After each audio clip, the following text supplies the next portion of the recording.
Earlier today, I convened a cabinet meeting to do two things. One, provide an update on the state of negotiations with the United States, and secondly, to discuss the situation in the Middle East.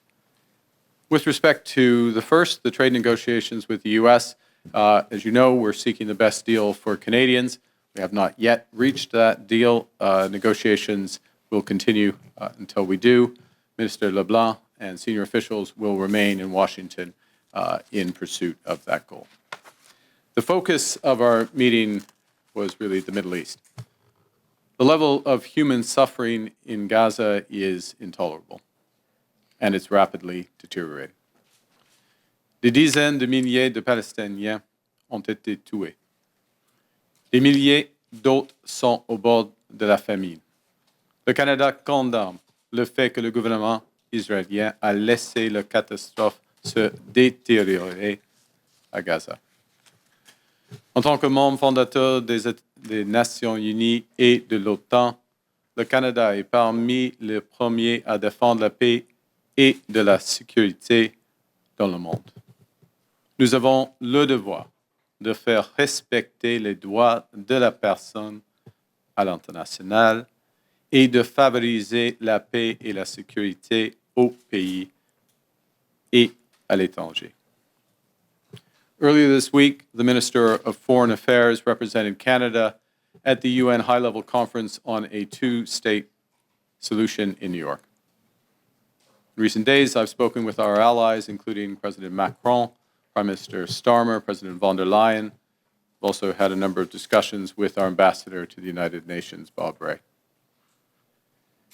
International cooperation is essential to securing lasting peace and stability in the Middle East, and Canada will do its best to help lead that effort.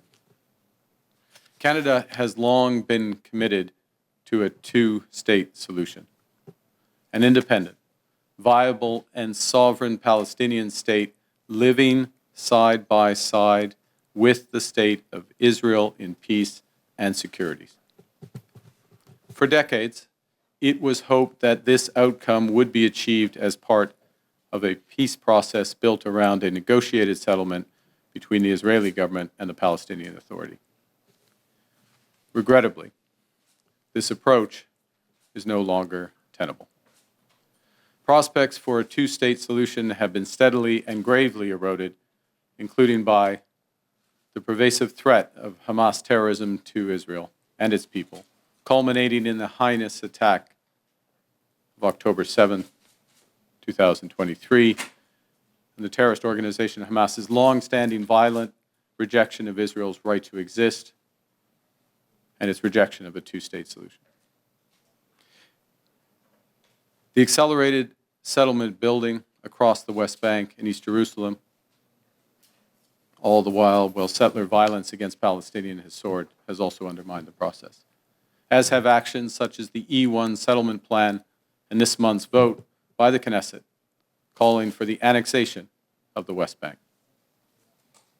and the ongoing failure of the Israeli government to prevent the rapidly deteriorating humanitarian disaster in Gaza, with impeded access to food and other essential humanitarian supplies. The deepening suffering of civilians leaves no room for delay in coordinated international action to support peace, security, and the dignity of human life. Preserving a two-state solution means standing with all people who choose peace over violence or terrorism, and it means honoring their innate desire for peaceful coexistence of Israeli and Palestinian states as the only roadmap for a secure and prosperous long-term future. Pour ces raisons, le Canada a l'intention de reconnaître l'État de la Palestine lors de la 80e session de l'Assemblée générale des Nations Unies en septembre 2025. Cette intention repose sur la volonté de l'autorité palestinienne de mener des réformes essentielles, notamment la promesse de son président Mahmoud Abbas d'organiser des élections générales en 2026 et de ne pas militariser l'État palestinien. Le Canada va redoubler d'efforts pour appuyer une gouvernance forte en Palestine et contribuer à un avenir pacifique et promoteur pour son peuple. Je me suis entretenu avec le président Abbas pour réaffirmer ces points. For the reasons I cited earlier, Canada intends to recognize the State of Palestine at the 80th session of the United Nations General Assembly in September 2025. This intention is predicated on the Palestinian Authority's commitment to much-needed reforms, including commitments by the Palestinian Authority's President Abbas to fundamentally reform its governance, to hold general elections in 2026 in which Hamas can play no part, and to demilitarize the Palestinian state. Canada will increase its efforts in supporting strong democratic governance in Palestine and the contributions of its people to a more peaceful and hopeful future. I spoke today with President Abbas at length to reaffirm his commitments. Canada reiterates that Hamas must immediately release all hostages taken in the horrific terrorist attack of October 7th, that Hamas must disarm, and that Hamas must play no role in the future governance of Palestine. Canada will always steadfastly support Israel's existence as an independent state in the Middle East, living in peace and security. Any path to lasting peace for Israel also requires a viable and stable Palestinian state, and one that recognizes Israel's inalienable right to security and peace. Le Canada a déjà engagé plus de 340 millions de dollars pour remédier à la situation humanitaire désastreuse à Gaza. De plus, nous nous sommes engagés à accorder un nouveau financement de 30 millions de dollars pour aider à répondre aux besoins des civils palestiniens.